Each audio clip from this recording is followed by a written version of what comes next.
Hi, and welcome to the channel. So today I've actually owned the car for exactly 1 month on the dot. I picked up this car on the same day this time last month in November. And I'm just about at 2,000 miles. I know I did a 1,000 mile video, but I thought now after owning it for a month and having 2,000 miles, more than a month though, so you kind of learn the quirks, that I would do a little update. One update I can say is I've already had to have my first service call, which is disappointing. And there's no positive way to spin it, but it's not, thankfully, a major issue. My trunk is not opening with the power. I push the button, it might open a tiny bit, it closes. I have to force it open, and I have to shut it manually. Not a huge problem, but it's an annoyance. The car is only a month old. It's a 2022. It's not like it was sitting on the lot for a long time.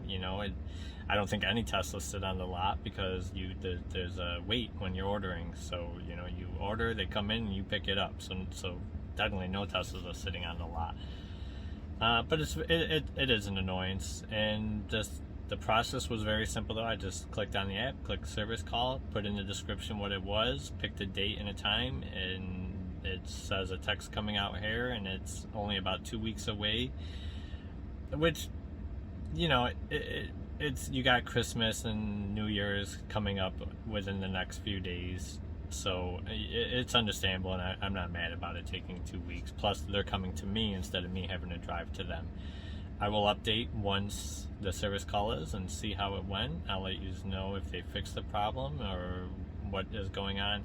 I looked into the problem a bit, and it doesn't seem like a super common issue, but a little more common than it should be. That they should probably look into it. And I know some people have said make sure you didn't accidentally readjust the height.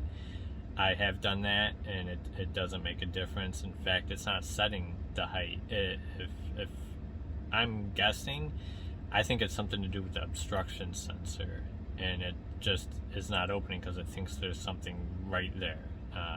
That's just a guess though.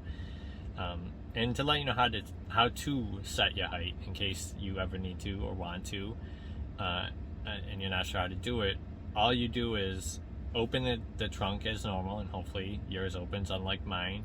Then manually set it to where you want it, and then hold down the button on the trunk for a couple seconds, and then it should beep twice, and then that's where its new height is. And if you need to reset it again, you just do the same thing over, just open it all the way and set it there. I finally did get a battery charger, or the charger, installed into my home this week, and I have to say it's absolutely fantastic and wonderful. It's a completely different mindset. For those that didn't know from my previous videos, for my first few weeks of owning the car, I didn't have a home charger yet. I've been waiting for it to be installed, and I owned the charger for a good 2 months before the car, but just getting an electrician to get out here, it took some time. So it's installed now, and previously I would have to drive to a local supercharger, which thankfully I had one locally. It was probably 5 miles away, 5 to 10 miles, but probably closer to 5 though. But even with it close, you still had to kind of plan around that, because I could never come home to a very low battery, because I would always have to have in my mind that I have to be able to drive to the supercharger to charge it. And I live in a cold weather climate, so you lose battery power there. So it changes your mindset, because now I could pull into the driveway with 5% if I wanted to, because I could charge it overnight and then have a full battery tomorrow. I couldn't do that when I had to drive to the supercharger. I wanted to keep it within, usually 15% or so, just in case, because if it was really cold, or I get to the supercharger and for some reason if there was any issues, which hadn't happened to me at this charger station. I did have it happen to me the second day of owning the car, but that was at a location a good 2 hours away from my home, and I ended up finding one that did work at the same place. Just that I tried 6 chargers before I found one. So anyways, having the charger at home is a complete different mindset. I'd never have to really. I'll probably never use that supercharger close to me ever again. I don't see what would be the point, you know. So that's great, and it'll save me a little bit of money. Although the supercharging cost is not much, especially compared to gas. You know, I think if I would go there with a pretty low battery and charge it up pretty full, you know, up to the 80% or more, it would be like $14, something like that. It was the typical cost. Now, speaking of cold weather, I had mentioned, you know, that I'm in a cold weather climate, so I do get some battery loss from that. Well, range loss.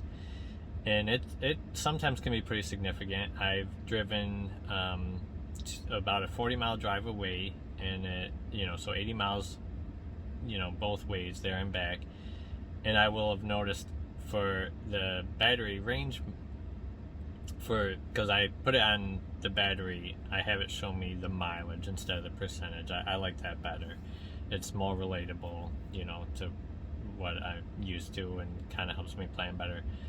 So I would drive to this place 40 miles back, so an 80-mile total. But I would notice I would have about 120, 130 mile loss on the range of the battery, and that's, they say, because of the cold.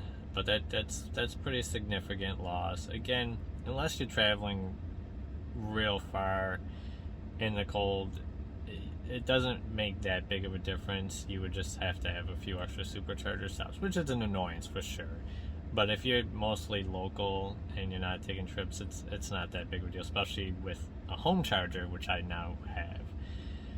But just wanted to mention that, you know, on top of the cold draining the battery more, you got your heat running more. For me, I started in advance.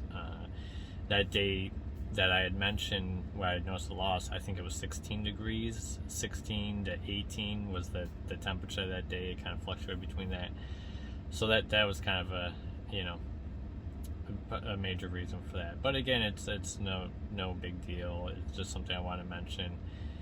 And overall, I absolutely love the car. In fact, I could see where I planned on this being my car, and then maybe getting the Cybertruck in a couple of years. I could see where I would get a Tesla for my family members, you know, getting a Tesla for my wife.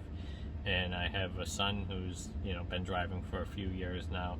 I could see getting him a Tesla, you know, so that all three of us have a Tesla, because I enjoy it that much. And the not having to get gas makes a big difference, especially with the way gas prices are. Aside from that trunk, I have so far, fingers crossed, that it stays that way. I haven't had any issues at all. You know, there's a learning curve, of course, but I absolutely love the car. And speaking of learning curve, there's a few things that I find that I don't find in videos or looking through the internet, and it takes a while, and I kind of, some of it's trial and error, finding out myself. And that's little things that you don't know how to work. Like, you know, there's a million videos, including Tesla's own, that shows you how to use the stick shift, how to use the wipers, how to use the two button wheels on the steering wheel and what they do, using the voice commands. But there's a few, it took me a while to figure out to turn on the heating steering wheel, because that's not something you could do from the app. Now, if you have it on and you warm up your car, if the steering wheel was on the last time you used the car, it will turn on the heated steering wheel in the app. There's no choice in the app, but when you turn on the car to warm up and have the seats and whatever, that will be part of it. So it will be heating up when you get in, and that's nice. But to find it took me a while to find it. Now, the easiest way would be to press and use voice command and just tell it to turn it on. But to do it, in fact, I will show you, because there's two things that I want to show you. So to do the heating steering wheel, I think I pressed on this in the last video, but I'm going to do it again so you don't have to go back and watch it, is you would hit the fan button, go down here, and then this is it, and that turns on. And my seat's actually really hot right now, so I'm going to turn that off. That's how you do it. And this controls the heat. You could do auto. This is self-explanatory. It's like any car, and this is where you could decide where you want it. Now, if you have it in your face. This one, you could even move the way it's distributed. Now, here's the one thing that I want to show, because this is something so simple that did not get mentioned in anything I found. I was going nuts for probably 2 weeks because when you hit the defrost, see, it's blue. So in my mind, okay, it's blowing cold air and that's not going to defrost the car. So I would hit it again and it goes to red, and now that's what I'm thinking I need for, you know, cold weather climates defrosting. But when you put that on there to the red, it automatically moves this to high. And if you turn this down, it turns that off.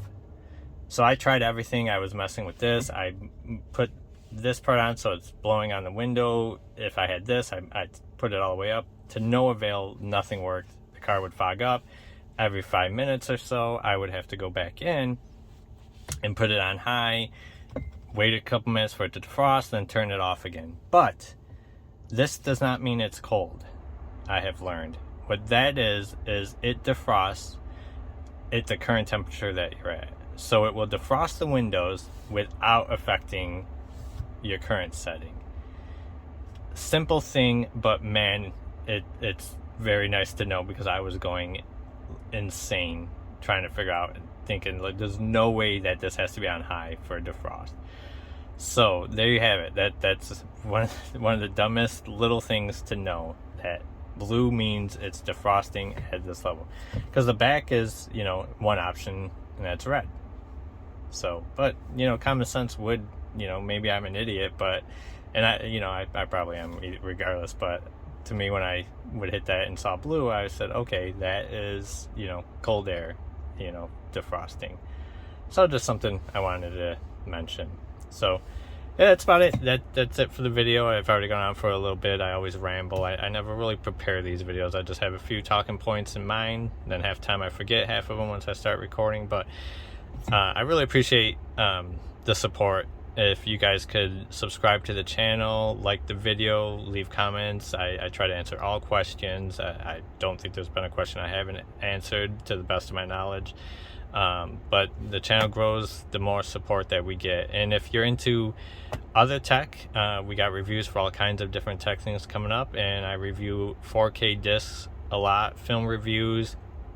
And once we hit 1,000 subscribers, I will be doing a giveaway for every film review I do. So if I'm reviewing a 4K disc, I will be giving away a 4K disc for, you know, each film. So if I review 5 films on a weekend, I will give away 5 4K discs for each subsequent film.